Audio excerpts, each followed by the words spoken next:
Test চ্যাম্পিয়নশিপে বাংলাদেশের বাজিমাত। পাকিস্তানের পর এবার মহাশক্তিধর ভারতকেও টপকে গেলেন টাইগাররা। নাজমুল শান্তর নেতৃত্বে বাংলাদেশ দল এখন চমক দেখাচ্ছে সাদা পোশাকে। সিলেটে 5 দিনের কঠিন লড়াই শেষে পাকিস্তানিদের 78 রানের ব্যবধানে পরাস্ত করল শান্ত বাহিনী। আর তাতেই বিশ্ব টেস্ট চ্যাম্পিয়নশিপে আরও এক ধাপ উন্নতি। ভারতকে টপকে টাইগাররা এখন সেরা 5-এ।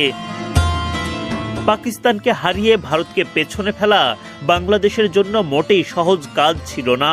প্রথম ইনিংসে ব্যাটিংয়ে নেমে কঠিন পরীক্ষায় পড়তে হয় টাইগারদের।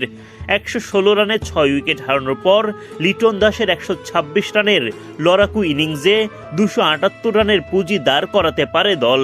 পাল্টা জবাবে 232 রানে অল আউট হয়ে যায় পাকিস্তান। নাহিদ রানা ও তাইজুল ইসলাম শিকার করেন 3টা করে উইকেট। প্রথম ইনিংস থেকে 46 রানের লিড পায় বাংলাদেশ। দ্বিতীয় ইনিংসে মুশফিকুর রহিমের 137 রানের ওপর ভর করে 390 রানের পুঁজি দাঁড় করায়। সব মিলিয়ে পাকিস্তানিদের সামনে 437 রানের বড় লক্ষ্য ছুড়ে দিতে পারে বাংলাদেশ।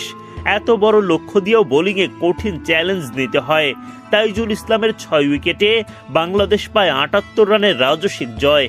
পাকিস্তানিরা হোয়াইট ওয়াশ, সঙ্গে টেস্ট চ্যাম্পিয়নশিপে বাংলাদেশের উন্নতি।